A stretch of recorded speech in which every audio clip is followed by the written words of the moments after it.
Hi, how's it going? Let me tell you, there's something weird going on with semi-trailing arm suspensions in Assetto Corsa. It's what you find in old BMWs, Datsun 510s, FCRX7s, Chevy Corvairs even, and many other European sedans and Japanese sports cars from that time. Well, what is strange is that if you try to replicate it in Assetto Corsa, it doesn't behave anything like you'd expect. The car starts bopping up or down, depending on if you're accelerating or braking. This got me scratching my head at first. Am I misunderstanding how anti-squat works? Why is the acceleration pushing the car upwards? It shouldn't do that with the arms at this angle. I tried placing the arms lower in the chassis, but I had to put them basically under the ground for the acceleration to not bop the car up and down. This is not how the arms are on a real E30, in case you were wondering. Next, I tried just separating the upper and lower arms so that the pivot axes are separated, and that seemed to help alleviate the problem somewhat, but not entirely. Only after I went even further and put the arms parallel to each other, the issue went away. But then there was no camber change at all, and that's not how semi-trailing arms work, so I had to use like the tie rod as a guide to find where I have to tilt the arms so that they both intersected at the same spot along the axle line, both looking from behind and from the top. That was a long sentence. What I mean is that if I know where the line drawn from the axle looking from above intersects the axle line, the Z0 line, I can set the tie rod there as a guide point and the other end of the rod to the trailing arm outer pivot. If I make sure both of the control arms pivot through this point, I will automatically get the correct camber geometry.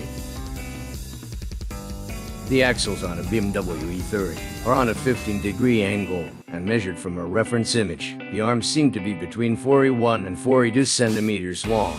So that creates a right triangle with one side being, let's say 41.5 centimeters long and 15 degrees. The other side is 1 meter and 55 centimeters.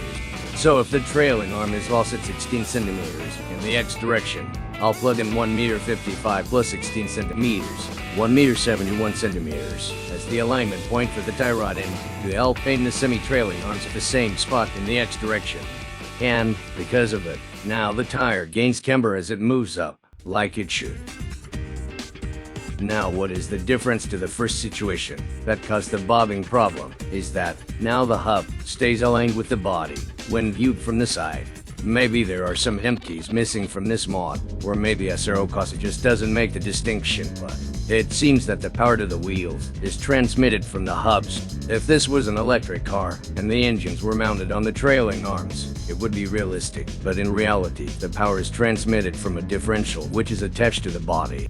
So the torque doesn't act on the trailing arms, it works on the body of the car, and since the body weighs over a ton, the torque to the wheels only has a marginal effect on the body.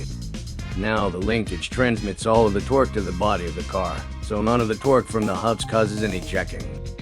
But really it's kind of a workaround. The brakes themselves do actually work on the trailing arms, so now the brakes don't behave like they would on a real E30. Seems maybe like a trivial issue, but it does matter. We saw how silly the car drove when the engine torque was transmitted to the trailing arms. There really should be a distinction made in the game files. Where are the engine and braking forces coming from? So basically, this E30 is inherently broken, or I have to pretend it has inboard brakes, which is stupid. Thanks for watching. I hope you got something out of this video.